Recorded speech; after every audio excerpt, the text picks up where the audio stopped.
नमस्कार। आज हम बात करने जा रहे हैं डायबिटीज और फास्टिंग की। अक्सर मुझे पेशेंट्स पूछते हैं कि मैडम मैं फास्टिंग रख सकता हूँ? इसका जवाब बहुत इंडिविजुअल होता है। ऐसा ज़रूरी नहीं है कि ये पेशेंट को जो मैं एडवाइस करूँगी, वो दूसरे पेशेंट को लागू हो। सो क्यों ज़रूरी है फास्टिंग और डायबिटीज के बारे में सोचना या इतना बात करना? सो एक्चुअली जब नॉर्मल पेशेंट्स फास्टिंग करते हैं, तो मानिए कि 8 या 10 घंटे के बाद उनके अंदर का जो ग्लूकोज स्टोर है, जो शुगर का स्टोर है, वी कॉल इट ग्लाइकोजन, वो थोड़ा-थोड़ा ब्रेक डाउन होना, यूटिलाइज़ होना शुरू हो जाता है।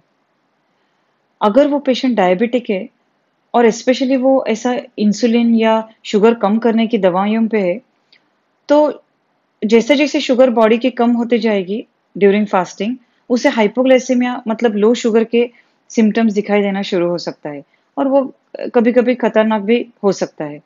इसीलिए हम बोलते हैं कि आप हमेशा अपने डॉक्टर के साथ पहले डिस्कस करिए कि आपके लिए ये सेफ है, आपकी मेडिकल कंडीशन देख के आपका डॉक्टर आपको बोल सकता है कि आप फास्टिंग कर सकते हैं सेफली या नहीं।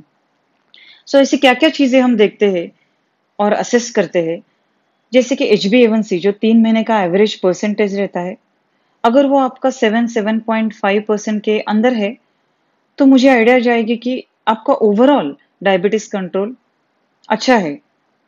सो ऐसे में चांसेस ऑफ कॉम्प्लिकेशंस या कुछ प्रॉब्लम्स होना कम है। दूसरी चीज़ हम देखते हैं कि आपका एज क्या है, आपकी उम्र क्या है। तो सपोज़ अगर बच्चा है या बहुत एल्डरली पर्सन है, तो हम जनरली फास्टिंग रिकमेंड नहीं करते हैं। प्रेग्नेंट या ब्रेस्ट फीडिंग वुमन को भी फास्टिंग अलाउड नहीं है, क्योंकि उसमें रिस्क है। तो ओवरऑल आपका अगर डायबिटीज़ कंट्रोल अच्छा है और आपको कुछ डायबिटीज़ रिलेटेड कॉम्प्लिकेशंस नहीं है, जैसे कि शुगर की वजह से जो आँखों पे असर पड़ता है, रेटिनोपैथी बोलते हैं हम, या अ, आपको पैरों पे असर हुआ है, जैसे नसों पे, या डायबिटिक फुट, उसके वजह से आपको अल्सरेशन या कुछ ज़ख्म हुई है, तो भी फास्टिंग आपके लिए सेफ नहीं रह सकता है। जिनको सीकेडी या क्रॉनिक किडनी डिसीज़ है शुगर की वजह से, या डायलिसिस पेशेंट है समझिए, तो उनको भी हम जनरली फास्टिंग एडवाइस नहीं करते हैं। मान लीजिए कि ऐसे पेशेंट जिनको बार-बार डायबिटीज़ रिलेटेड हाइपरग्लाइसेमिया मतलब शुगर्स बहुत ज़्यादा बढ़ने की वजह से या एकदम से कम होने की वजह से हाइपोग्लाइसेमिया की वजह से हॉस्पिटल में बार-बार एडमिशन करना पड़ता है। सो ऐसे पेशेंट्स को भी जिनको फ्लक्चुएशन ज़्यादा है, स्टेबल नहीं है ब्लड ग्लूकोज कंट्रोल, उनको भी फास्टिंग करना जनरली हम एडवाइस नहीं करते हैं। सो अगर आपके डॉक्टर ने आपको फास्टिंग करने के लिए अलाउ किया, तो और क्या चीज़ें महत्वपूर्ण है? तो जैसे कि आप कौन से मेडिकेशंस पे है, सपोज़ आप अम, ऐसे मेडिकेशंस पे है या मेडिसिन्स पे है जिसकी वजह से आपकी शुगर डाउन होने के चांसेस है। फॉर एग्ज़ाम्पल सल्फोनिलयूरिया, जैसे कि कॉमनली कॉल्ड ग्लिक्लाज़ाइड, ग्लिमिपराइड या ग्लिबेनक्लामाइड, इनसे इंसुलिन स्टिमुलेट होता है अंदर का।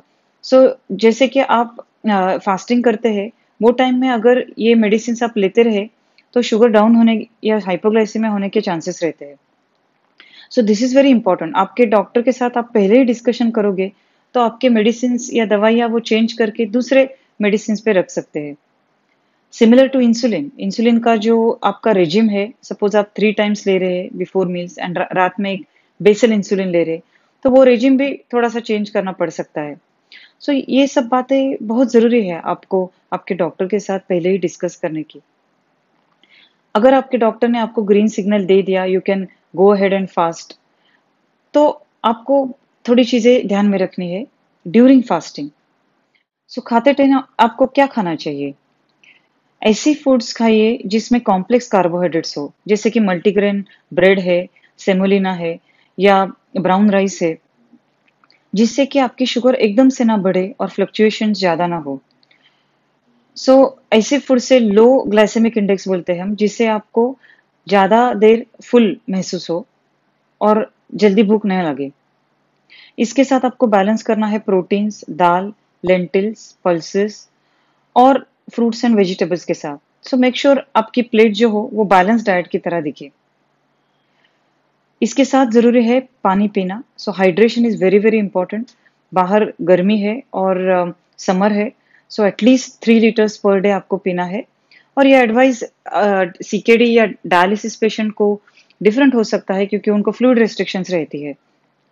बट ज़्यादातर डायबिटीज जनरली जो लोग फास्टिंग करें उनको हम बोलते हैं कि आप पानी अच्छा पीना है आपको और हाइड्रेशन लेवल अच्छी मेंटेन करनी है।